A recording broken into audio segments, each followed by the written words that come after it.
sobre um outro evento musical, assim como no caso do K-pop, que envolve uma bolha também bastante grande, atrai muita gente fanatizada, fãs que são arrastados para esses eventos, e que vai acontecer no próximo dia 2 de junho, Vini.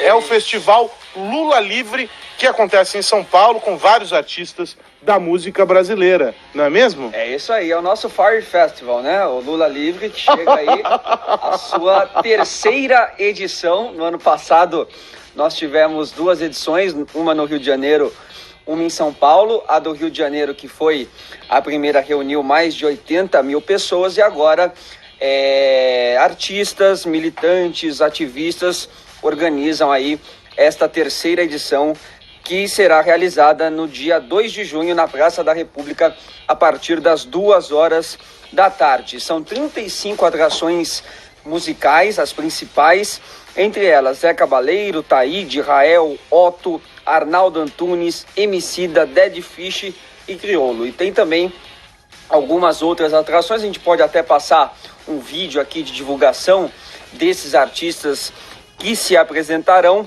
Já tem aí na página deles, pelas redes sociais, né, a página do evento Lula Livre, mais de 10 mil pessoas confirmadas. E a convocação feita por essas redes sociais, Carlos Aros, afirma que a prisão política de Lula simboliza a onda de retrocessos no país, onde o trabalho não tem mais regulação, o salário mínimo virou lenda e a única liberdade que existe é o aumento da nossa exploração. Também tem um abaixo-assinado circulando, já também com mais de 10 mil assinaturas, reforçando essa convocação, e um manifesto, né? Um manifesto detalhando aí quantos dias, horas, minutos e segundos o Lula está preso. E segundo eles, segundo esse Vivemos, respeito do BOF Mar Prado, ou seja, né?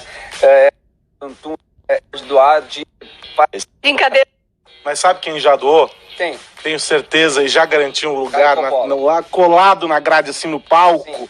Caio Coppola. Sim. Assim, né? Porque esses eventos aí, né, de socialista de iPhone, costuma ter pista premium, né? É o Lulapalooza. É o Lulapalooza. Aliás, é muito bonita, né? Foi uma brincadeira do tiozão Games aqui do Twitter, tá? Não vou me apossar da piada, tiozão. A iconografia é incrível, né? A parte estética. Você vê, você tem a mão do Lula, né? Com os 4 dedos, adaptada como se fosse uma pomba, né? Simbolizando aí a liberdade. O pombo também simboliza o rato com asas. Eu vou resistir à tentação de esculachar esses artistas, porque muitos deles são simplesmente idiotas úteis, né? Da cleptocracia petista. Não significa em absoluto que sejam mau caráter. Aqui, essa hashtag, eu queria levar essa discussão pro plano das ideias mesmo, essa hashtag Lula Livre, né? O que ela significa? Para mim, ela sintetiza uma ideia, assim, ou melhor, né? uma fantasia, ou melhor ainda, uma narrativa. E qual que é essa narrativa? É a teoria conspiratória de que a prisão do ex-presidente Luiz Inácio Lula da Silva, condenado por corrupção e lavagem de dinheiro, se trata de perseguição política. Então você tem a situação jurídica, né? Na qual nós temos que Lula é um político preso, e você tem a narrativa construída que fala que Lula é um preso político. O senador americano Daniel Patrick Moynihan, ele tinha uma máxima esclarecedora sobre esse assunto. Abre aspas. Todos têm direito à sua própria opinião, mas não aos seus próprios fatos. E basta uma análise superficial, Carlos Aros, do processo judicial para desconstruir Lula livre. Eu queria destacar alguns pontos aqui bem rápido. Em primeiro lugar, a Lava Jato.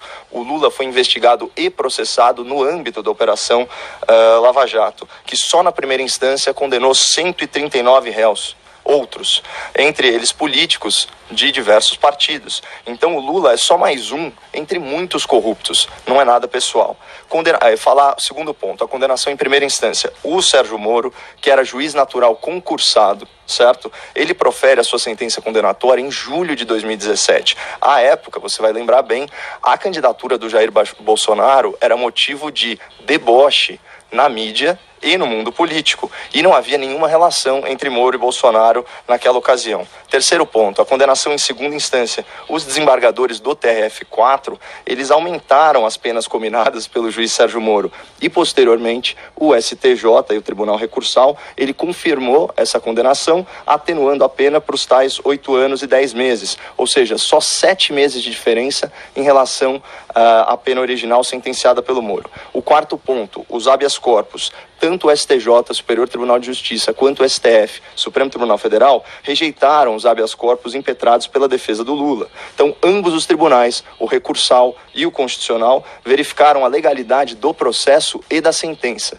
Quinto ponto, falar dos julgadores. Ao longo de 2 anos, o Lula teve o privilégio, e é isso mesmo, o privilégio de ser julgado por 20 magistrados. O Moro, os 3 desembargadores do TRF4, os 5 ministros do STJ e os 11 ministros do STF. Sendo que, e todos eles fazendo amplo exame das provas colhidas e apresentadas pelo Ministério Público. Só no STF, que é o órgão máximo da justiça brasileira, para o qual não se exige, inclusive, concurso público, 8 dos 11 ministros foram indicados por Lula ou por Dilma, incluindo um ex-advogado do PT, que atualmente é presidente desse tribunal, né? Então, portanto, falar em perseguição política, no caso do Lula, é negar a própria justiça e abstrair a realidade.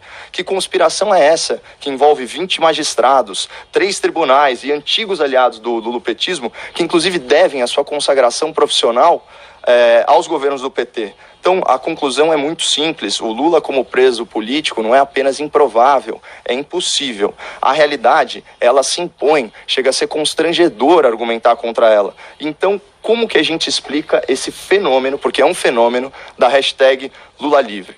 E a minha teoria é a seguinte: nós vivemos no mundo da pós-verdade. Então, a reação emocional, ela prevalece sobre a análise racional. As emoções, elas influenciam muito mais do que os fatos. E Lula Livre, ele mexe com a emoção, ele mexe com a ilusão de muita gente, né? Você associar isso ainda ao fenômeno do viés de confirmação, que é aquela tendência natural de você formar a sua opinião só com aquelas informações que só vão reforçar a sua crença pré-estabelecida, aí você já tem essa tempestade perfeita que explica essa insanidade, esse movimento que é quase um culto de Lula Livre. Então eu faço aqui um apelo ao internauta, né, o ouvinte, mas especialmente o internauta, para que compartilhe esse vídeo com essa breve explicação para um amigo esquerdista, e peça simplesmente para ele contra-argumentar com base em fatos, de forma respeitosa.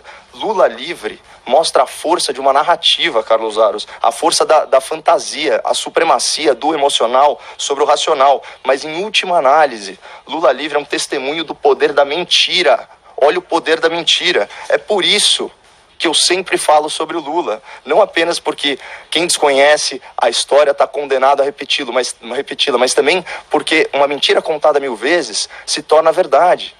E eu sou um patriota, eu não quero que essa mentira prospere. Lula Livre é uma mentira. Dia 26, agora, dia 26 de maio, eu estarei na Paulista em nome da verdade. O Brasil precisa de reformas estruturantes, reformas já. Inclusive a Jovem Pan vai fazer uma cobertura especial no domingo, se não me engano, entre 2 e 6 da tarde dessas manifestações. Participarei também dessa cobertura e o ponto é o seguinte: aqui é a realidade que se impõe. A gente precisa reformar a Previdência, a gente precisa reformar nosso Código Penal, a gente precisa de uma reforma administrativa. Então, esse jogo aí entre razão e emoção, na qual a emoção está ganhando espaço demais, a gente tem que retomar a racionalidade no processo político.